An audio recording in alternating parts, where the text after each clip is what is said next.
All right, so let's just get right into it. If you've seen any photos from the red carpet lately, especially from the big events like the Oscars, you might have felt like something has shifted.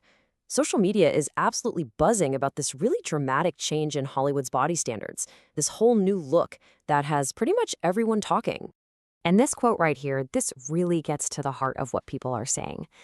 When we were all pushing back against old, unhealthy beauty standards, this is not what anyone was asking for. And yet, this is the very aesthetic that many feel is becoming the new ideal. So, to really get our heads around this, we're going to break it down into 5 parts. First, what exactly is this new look people are talking about? Then, what's this Ozempic effect that's supposedly behind it all? How is this creating such a major split in how we see celebrities? And you gotta wonder, does this mean body positivity is over? Finally, we'll zoom out and ask, is any of this really new at all? Okay, first up, after those big award shows, the internet just it lit up. It was like this collective whoa. People were noticing a very sudden, very visible shift in how a lot of celebrities look. It all started with comments like this one. Just people generally noticing this one consistent thing, a kind of thinness that felt almost uniform and honestly pretty jarring for a lot of people. But it wasn't just about being skinny. And here's where it gets interesting. The conversation got really specific really fast. It wasn't just about being a smaller size, it was about this particular kind of boniness that just kept coming up, especially around the shoulders and the collarbones. It became this thing everyone was pointing out. And this comment, it really shows you how intense the reaction got. The language is so sharp, It really reflects the shock people were feeling about this new look. So you have to ask yourself, what on earth is causing a change so dramatic that it gets a reaction like that? Well, that leads us straight to our next section.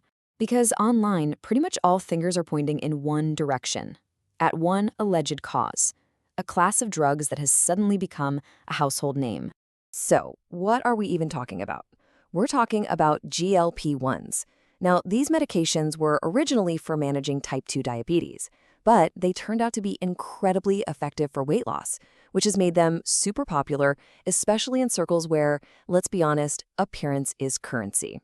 To really see how this plays out for someone, let's look at Sharon Osborne's story. She started taking one of these drugs in December 2022. By mid-2023, so just a few months later, she'd stopped. And by November of that same year, after losing 42 pounds, she was out there publicly warning people that she felt she looked too gaunt. And this is the heart of her warning. She said that the weight loss was too easy, and she pointed out how you can get addicted to seeing that change happen so fast. She even said that for a while, she couldn't stop losing weight, even after she got off the medication. But here's where it gets complicated. It's not like everyone is getting criticized. The conversation online isn't painting all weight loss with the same brush. In fact, it's creating a really clear divide, sorting celebrity transformations into 2 very different piles. So on one side, you've got the celebrities whose changes are being called positive and healthy. These are the people who are getting a thumbs up, where the weight loss is seen as being about their overall well-being. This group includes people like Oprah Winfrey and Meghan Trainor, even Jelly Roll. And the common thread for all of them seems to be that people think they now look normal and healthy, like they're thriving. The whole vibe here is about balance and wellness. And then there's the other category. This is where the criticism gets really sharp again. It's focused on people who were already slim to begin with and who are now seen as taking it to a whole other, maybe unhealthy level. And for this group, people are pointing to examples like Demi Moore, both Sharon and Kelly Osborne, and even the cast of the new Wicked movie. The language completely flips from healthy to words like malnourished and gaunt. It suggests this is less about health and way more about chasing a new, extreme look. So you have this huge divide, right, between healthy and going too far. And that, of course, leads to a massive question about the cultural movement that really defined the last 10 years: body positivity. According to one stylist, the pendulum has just swung hard. The whole conversation has changed so much that now there's this feeling of a stigma if you have any extra weight. That is a complete 180 from where we were just a few years ago. A Hollywood dermatologist puts it even more bluntly. They basically say that the culture shifted because the technology did. The argument is that the second a perceived medical quick fix showed up, the whole idea behind the body positivity movement just kind of fell apart.